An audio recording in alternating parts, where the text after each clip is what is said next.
सोचिए, अगर कोई ट्रेन 1600 किलोमीटर प्रति घंटा की स्पीड से चल रही हो, क्या आप उसके अंदर खड़े होकर बैलेंस बना पाओगे? अब जरा रुकिए, हमारी पृथ्वी भी तो इतनी ही नहीं बल्कि और तेज घूम रही है। लेकिन अजीब बात यह है, हमें इसका एहसास ही क्यों नहीं होता। पुराने समय में लोग सोचते थे पृथ्वी स्थिर है और सूरज चांद तारे उसके चारों ओर घूमते हैं। लेकिन जब खगोल शास्त्रियों ने सच्चाई उजागर की तो सबसे बड़ा सवाल यही उठा, अगर धरती इतनी तेज घूम रही है तो हमें क्यों नहीं लगता। Fact number 1, speed of earth. Equator पर पृथ्वी करीब 1670 किलोमीटर पर आवक आने की रफ्तार से घूमती है। यानी आप इस वक्त किसी सुपरसोनिक जेट से भी तेज मूव कर रहे हो बिना ये महसूस किए। फैक्ट नंबर 2, फिजिक्स का पहला रूल कहता है, जब कोई चीज कांस्टेंट स्पीड और डायरेक्शन में चल रही हो तो हमें उसकी मोशन महसूस नहीं होती। इसे कहते हैं इनर्शिया। जैसे स्मूथ उड़ते हवाई जहाज में बैठे हो, आपको तब तक झटका नहीं लगेगा जब तक टर्बुलेंस या अचानक ब्रेक न लगे।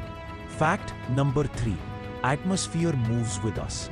आप सोचोगे, अगर हम इतनी स्पीड से घूम रहे हैं तो हवा हमें उड़ा क्यों नहीं देती? असल में एटमॉस्फेयर भी पृथ्वी के साथ ही घूम रही है।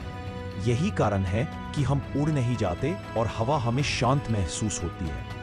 Fact number 4, earth's revolution. सिर्फ रोटेशन ही नहीं, पृथ्वी सूरज के चारों ओर भी लगभग 1,07,000 किलोमीटर पर आवक आने की रफ्तार से दौड़ रही है। सोचिए, इतनी तेज स्पीड में भी हमें स्थिर महसूस होता है। अगर हमें पृथ्वी की हर मूवमेंट महसूस होती तो शायद हम कभी चैन से खड़े भी न रह पाते। हर कदम पर चक्कर, हर सांस पर हलचल और जीवन नामुमकिन हो जाता। तो क्या हमें बिल्कुल भी महसूस नहीं होता? असल में हमें सटल इफेक्ट्स जरूर दिखते हैं, जैसे दिन और रात का साइकिल, मौसमों का बदलना और कभी-कभी ओशन करंट्स या हवा के पैटर्न में बदलाव। ये सब पृथ्वी की मूवमेंट का ही असर है। तो अगली बार जब कोई कहे मैं बहुत तेज दौड़ता हूं, तो मुस्कुरा कर कह देना, हम सब पहले से ही सुपरसोनिक स्पीड पर चल रहे हैं।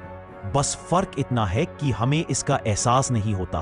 दोस्तों, क्या आपने कभी रात को आसमान देखते हुए सोचा है कि हम लगातार मूव कर रहे हैं? कमेंट में बताइए और ऐसे ही माइंड ब्लोइंग फैक्ट्स के लिए चैनल को सब्सक्राइब जरूर करें।